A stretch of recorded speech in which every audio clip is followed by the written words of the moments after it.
Welcome back to Neo and Jiho, Part 18. Don't forget to hit that subscribe button, turn on notifications, and make sure to use the hype feature.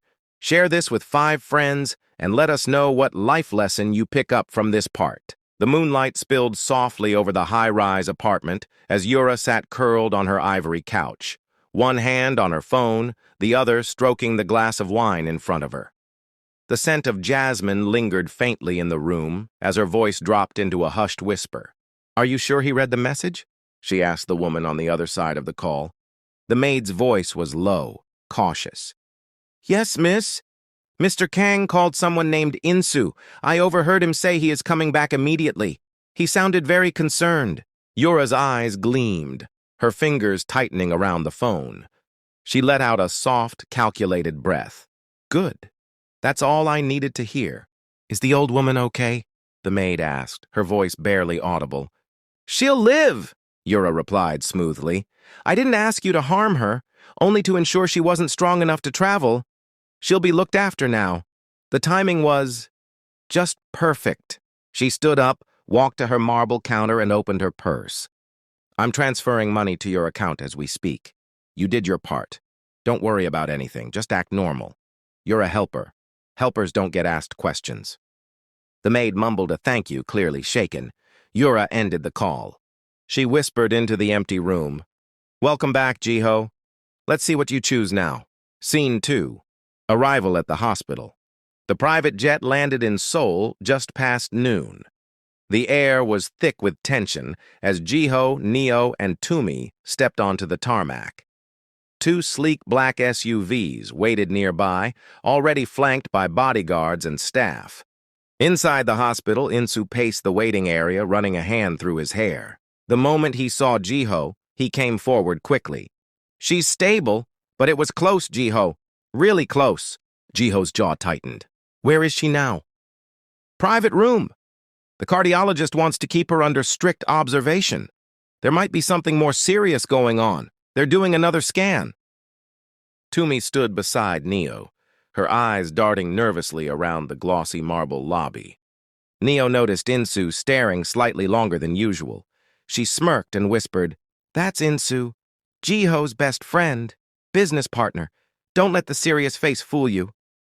Tumi raised an eyebrow, whispering back, "He's cute, though." Neo chuckled. "Maybe he's shy, or maybe you made too much of an entrance." Insu turned toward them, his eyes meeting Tumi's for a beat longer than necessary. "Hi," he said gently. "You must be Neo's sister. Welcome. I'm Insu." Tumi smiled. "Tumi, it's nice to meet you." The two exchanged polite nods, but something lingered. A shared glance, a pause too long. Jiho stood outside his grandmother's private room for a few seconds before pushing the door open. She lay there, frail but awake, her hands resting quietly over the blanket. Her skin looked pale, lips dry. A nurse stood near her chart, checking her vitals. "Halmione," Jiho whispered, stepping forward. The old woman turned her head slowly. "Jiho, you came." He knelt by her side, taking her hand. "Of course I came. Don't scare me like this again." Her eyes filled with moisture. "I just felt tired, like my chest was heavy. I thought it was just nothing." The doctor stepped in then, a middle-aged woman with tired but kind eyes. "She experienced a sudden arrhythmia and shortness of breath. We're running tests, but initial results show signs of arterial blockage." "Blockage?" Jiho repeated, his voice rising slightly. "It could require surgery or, at the very least, long-term medication and monitoring. We're being cautious." Tumi stood near the cafe in the hospital lounge, sipping bottled water. Her olive-green travel dress hugged her softly, accentuating her glowing skin. She had changed her hairstyle before flying, a conscious decision. If she was going abroad, she wanted to look the part. Insu watched her from the hallway. He wasn't even sure why he kept looking, but there was something grounded about her, warm, bright, confident. She caught him staring. "You okay?" He blinked. "Yes, just long day." Insu moved over to where Tumi was, and they both sat facing each other. As they settled in, their eyes locked for longer than seemed appropriate. Insu studied her face, captivated, as if she were an otherworldly being. For the first time, Tumi felt a wave of shyness wash over her, nearly overwhelming.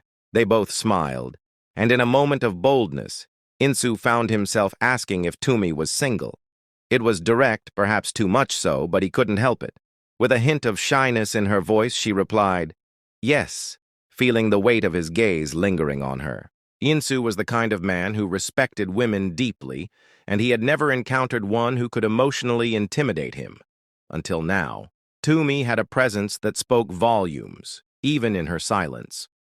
They walked side by side through the corridor. Neither of them was rushing. It wasn't just about returning to the ward where Neo and Jiho waited.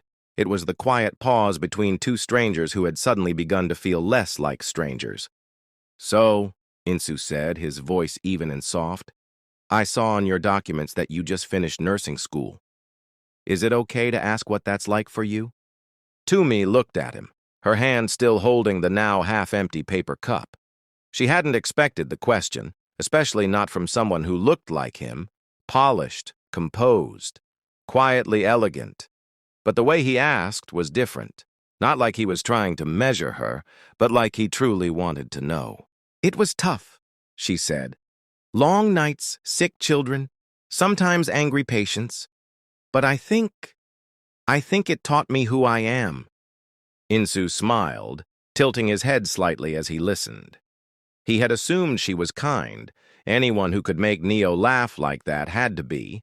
But now, watching the small spark of pride in her eyes, he thought she was far more than kind. "It sounds like you've seen a lot already," he said. "I've seen enough to know I don't know everything," she replied with a half-laugh. "But I do know I want to help. That hasn't changed." He nodded. "That's rare." She glanced at him, her heart skipping, just slightly. There was something in the way he looked at her, steady, without judgment, and handsome, she noted, whether she wanted to or not. He didn't wear arrogance like some men. He wore calm, confidence, but not loud. "And you?" she asked, stopping just outside the elevator that would take them to the next floor. "What's it like, growing up in Korea? This language still twists my tongue." Insu chuckled. "Even we twist our tongues with it." That made her laugh again, and she liked the sound of it. He liked the sound of it, too. "Korea," he went on. "It's home. Beautiful sometimes. Busy often, lonely if you don't have people." She turned to look at him then, a little longer than before. "And do you?" His eyes softened. "I have Jiho. That's a lot." Tumi smiled. She liked that answer. Not too polished, not too tragic, honest. The elevator doors opened, and they stepped out. They weren't far from Neo and Jiho now. The hallway was quieter, but the moment between them had settled into something warmer, something that hummed beneath the surface. She tucked a curl behind her ear, and in that moment, without touching her, he made her feel seen, not just for what she had achieved, but for who she was. When they turned the corner, they saw Jiho first. He was leaning against the wall outside the grandmother's room, arms folded lightly, his face calm but alert. As soon as he spotted them walking together, his mouth curved into a small, knowing smile. He didn't say anything, but in his mind, he hoped, sincerely, that if anyone could truly see someone like Tumi, it would be his friend Insu. Jiho had known Insu's kindness for years, but it was rare to see that kindness meet someone who might return it. When Tumi and Insu reached Jiho, the three shared a quiet greeting.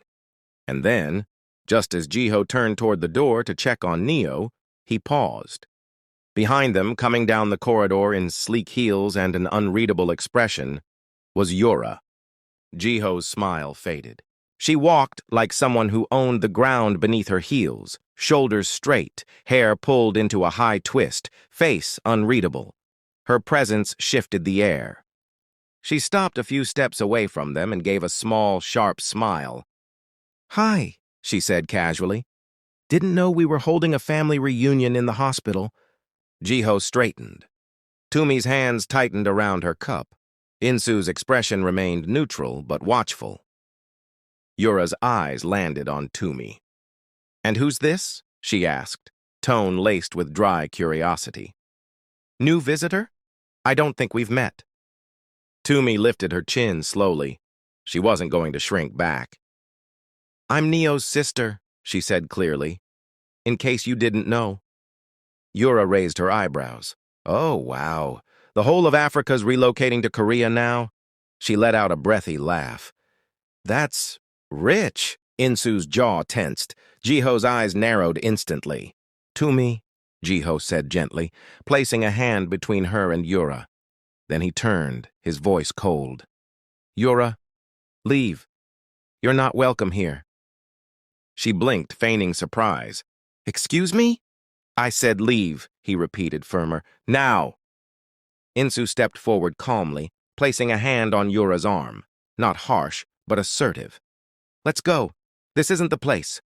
Yura yanked her arm away but followed him out, if only for the moment. They stepped through the hospital doors into the early afternoon light. "Don't come back here," Insu said, keeping his voice even. "You've already done enough. Jiho doesn't need this." But Yura shook her head, her lip trembling, not from fear, but something else.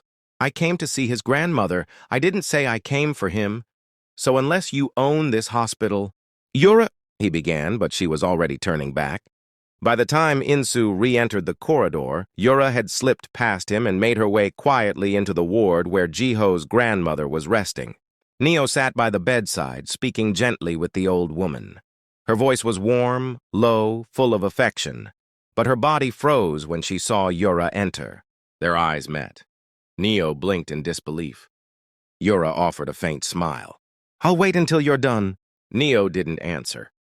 She turned back to the grandmother, finished the thought she had been saying, and then gently stood up. She walked past Yura without a word. A quiet, strained tension passed between them like mist. Neo greeted her with the smallest nod, polite, guarded, and then exited the room. Inside, the air felt still. Yura sat down slowly next to the hospital bed. The grandmother stirred faintly, then opened her eyes with soft recognition. "It's me," Yura whispered. I wasn't sure if I should come." The older woman looked at her but didn't speak, just watched. Yura's voice cracked. "I messed up. With Jiho. I know that now. I broke something I didn't know how to fix." She rubbed her face, her polished exterior slipping. I thought maybe you could talk to him," she whispered. "Not to bring us back. I know that door's probably closed, but at least let him forgive me. At least let him not hate me." Tears clung to her lashes as she bent forward slightly, her fingers lightly brushing the grandmother's blanket. "I was scared of losing him," she admitted, "and in trying not to lose him, I made him run." The grandmother reached out gently and placed a trembling hand over Yura's. It wasn't forgiveness, it wasn't blame, just a silent understanding of pain. She then told her, "It's Jiho's love life, not mine. Please respect his private life. That's the only way he can ever consider looking at you as a friend." Outside the room, Jiho stood still. Tumi and Insu noticed Neo approaching first. She walked quickly, her face calm, but her eyes slightly brighter, sharper. She didn't look at anyone. She passed Jiho, Tumi, and Insu without a word. Jiho turned. Something in him dropped. He saw the way her jaw was tight, the way her walk sped up as if she needed to breathe far away from them. He didn't even pause. "Neo!" he called, already running. She didn't stop. He reached her by the elevator doors. "Neo, wait, please!" She turned slowly. "She came to see your grandmother," Neo said quietly. He stepped closer. "Listen to me, I didn't want her there. I told her to leave." Neo didn't speak. He sighed, his voice softening. "Don't let her presence erase everything we've built." There was silence between them, long and fragile. Then Neo slowly nodded. "Just don't let her walk into our lives again without a door." Jiho smiled faintly. "There's no door for her anymore." And then finally Neo exhaled. Yura gently touched the edge of the hospital blanket, smoothing it as she tried to gather her thoughts. Jiho's grandmother gave her a gentle look, not one of approval or judgment, but something much more silent and timeless, a quiet understanding. "I'm sorry," Yura whispered. "It wasn't the right time for me to come. I miss him. And you were always kind to me. But this—" She paused, eyes glistening. Maybe it wasn't the way. The grandmother reached a frail hand toward hers and gave it the softest pat, the kind that speaks volumes without a single word. Yura stood slowly, her shoulders squared again, though her eyes betrayed the storm beneath. She bowed respectfully, wiped her cheeks quickly with a tissue, and left the room. Out in the corridor, the world was quiet. Jiho and Neo were nowhere in sight. The only people present were Tumi and Insu. They stood in a patch of late afternoon sunlight pouring through a hospital window, chatting casually but with lingering glances. Tumi's laughter was light, almost shy, as Insu said something that made her smile. She looked radiant, her presence soft yet strong, so clearly different from the earlier tension. Yura walked past them briskly. She didn't acknowledge them, but as she passed, her eyes met Tumi's for a fraction of a second. Tumi didn't flinch. She held Yura's gaze with a calm steadiness, her back straight. Insu noticed, but said nothing. Yura was gone a moment later. Down the corridor, Jiho and Neo stood in front of the doctor's office. Jiho had just explained everything. "She cannot return to visit my grandmother," he said firmly. "I want privacy and peace." The doctor, a middle-aged Korean woman in a pale blue coat, nodded slowly. "I understand, Mr. Kang. We can ensure that only immediate family is allowed in from now on."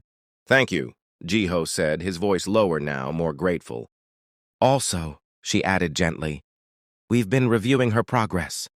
If all goes well after tomorrow's final tests, your grandmother might be discharged."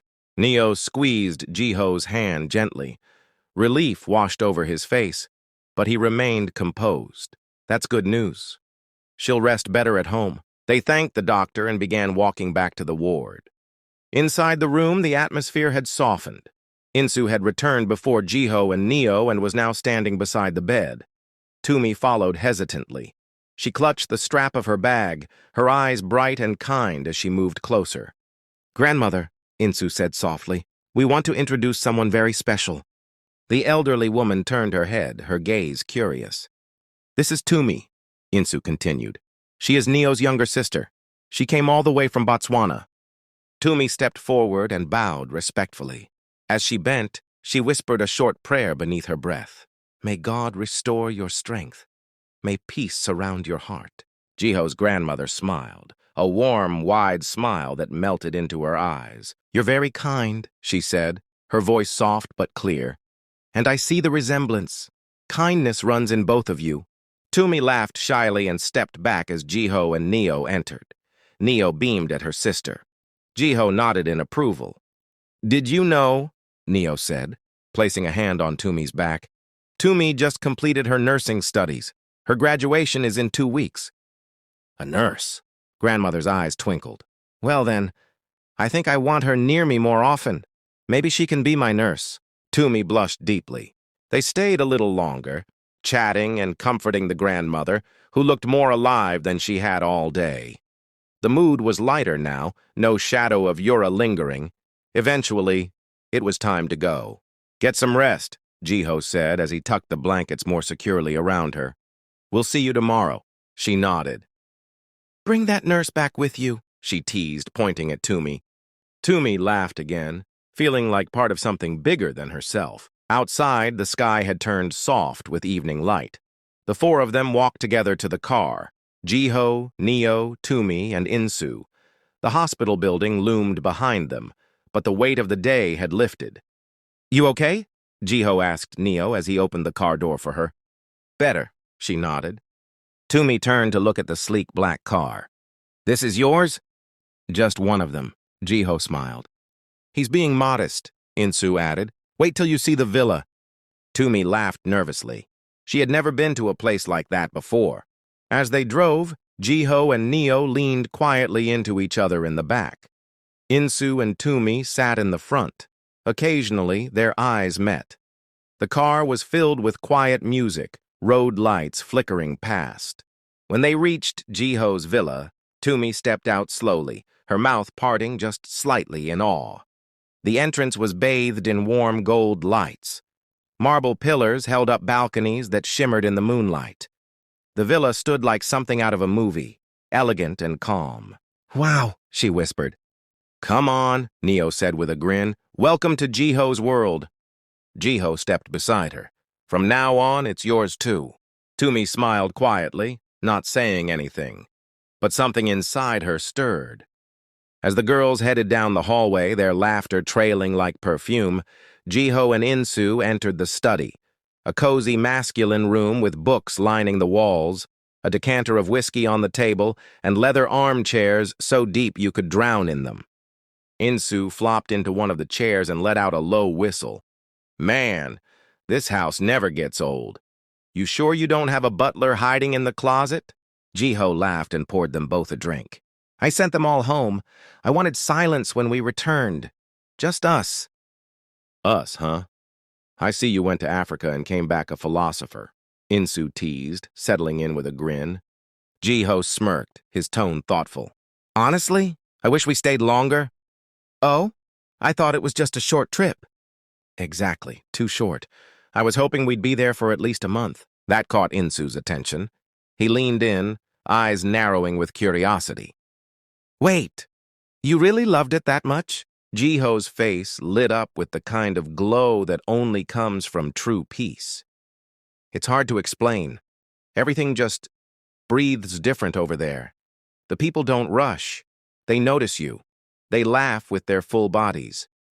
We went to church, and it wasn't some cold ritual. It was music, real tears, dancing, a kind of freedom that makes your heart loosen. Insu watched him closely, sensing something deeper beneath the words. You sound like you left a part of yourself there. I might have, Jiho admitted softly. Neo's family, her neighborhood. It was the first time I've been welcomed like that. No questions, no judging, just full-on love. They even had me clapping off-beat during worship. Insu laughed. Oh no, they accepted you despite your rhythm? I was forgiven miraculously, Jiho joked. Then, eyes lighting up again.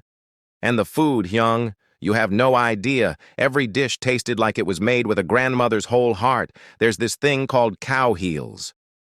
Hold it! Cow what? Cow heels, I know how it sounds. But you eat it and your soul quiets down. Insu raised an eyebrow. Bro, you mean to tell me a cow's foot made you emotional? Jiho burst out laughing. Don't mock it till you try it. There's something spiritual in those spices. Insu shook his head, chuckling. I'm going to be honest. I didn't expect you to come back talking like a travel poet. You'd understand if you went, Jiho replied with a grin. It was more than just a trip. It was real. Insu's smile softened. They sat in a comfortable silence, sipping quietly. Then Insu leaned back, stretching. So tell me, you and Neo, that hotel you stayed at, did you see heaven or was it just really good room service? Jiho choked on his drink, coughing through a laugh. Yeah, you're dangerous! Insu raised his hands innocently. I'm just asking. Peaceful vibes, slow mornings, soft music. Sounds like you might have discovered the gates of paradise. Paradise? Jiho scoffed, grinning. Those nights were beyond heaven, Hyung. Insu's eyes widened, then he let out a long whistle. This man, he's about to become a preacher. Jiho laughed harder. Don't tempt me, but honestly, I've never known that kind of closeness before. It was like our souls had rehearsed that dance long before we ever met.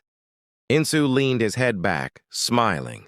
That's deep and beautiful. Jiho nodded. We had no distractions, no city buzz, just her and me. I learned the sound of her breathing, her smile in the dark. I even knew when she was about to laugh. Insu glanced toward the hallway. She must be something special. She is, Jiho said simply. Insu's voice softened too. And now, I meet her sister. Jiho smirked. And suddenly your temperature went up? Insu clutched his chest dramatically. Hyung, I thought I was healthy. But when that woman smiled, I felt my organs reorganize themselves. Jiho doubled over in laughter. What does that even mean? It means I need a checkup, preferably from her. Jiho laughed so hard he nearly dropped his glass. Jiho grinned, then watched him quietly. You like her already? Insu took a breath. I'm intrigued. She's got this calm confidence, like she doesn't need to be loud to be noticed. And her eyes, they hold stories. She's a nurse, Jiho offered. Just finished her course. Neo told me she's been working hard back home. Figures, Insu said, thoughtful. She carries this presence, the kind you notice even if she doesn't speak. There was a beat of silence. Then Insu added, and when she did speak, my body forgot how to function properly. Jiho clapped a hand over his mouth, stifling another laugh. You're in deep already. I'm not rushing, Insu said, hands up. But I want to know more. Who she is. What makes her smile. What her dreams look like. Jiho raised his glass. To brave men chasing gentle women. They clinked glasses, both smiling. Insu then looked up, a sparkle in his eye. So what are you going to do about Neo? Jiho raised an eyebrow. What do you mean? I mean, you're walking around like a man already married in the soul. Jiho didn't answer at first. Then he said, I'm thinking about forever. Insu sat back. Good. That kind of love deserves to last. The guest room was bathed in soft light spilling in from the high window. Neo had just opened the last suitcase, carefully folding a pale yellow dress onto the bed.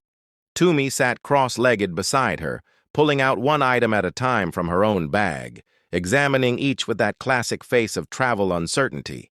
Why did I even pack this? Neo turned to look at her and laughed. Tumi, are you sure you didn't pack your entire wardrobe? This is your first time here, not a relocation. Tumi shrugged, holding up a folded skirt with dramatic flair. A girl has to be prepared. You never know when Prince Jiho will throw a royal dinner. I don't know what air flows in this house, but I feel like if I blink wrong, a chandelier will fall and reveal my soulmate. Neo burst out laughing, falling back onto the bed. Tumi, you've been here for 30 minutes and already you're seeing soulmates in chandeliers? I'm not lying. Tumi flopped beside her dramatically. Did you see Insu when he greeted us at the hospital? At first, I thought one of his eyes was on vacation. Like, honestly, I thought maybe the left one just gave up. Neo covered her mouth in horror laughter. No, Tumi, don't say that. But then, Tumi continued, waving her hand in the air, when he came into the canteen and said, hi, I swear that eye came back to life. Suddenly, both eyes were standing at attention. Neo gasped between giggles. So you're saying he made a full visual recovery after saying hello to you? Exactly, Tumi grinned. Even my knees noticed. They both collapsed into laughter again. Neo wiped her eyes and muttered, Tumi, you're a menace. I'm honest. Tumi sat up again, reaching into her bag and pulling out a necklace. But truly, Neo, is he single? Neo's eyebrows danced. As far as I know, yes. Jiho never mentioned anyone. Tumi paused dramatically. Then tell him to hold his brother-in-law tight. I might just become his sister-in-law. Neo burst into laughter. Tumi! You can't just declare a relationship based on one hello. Tumi narrowed her eyes.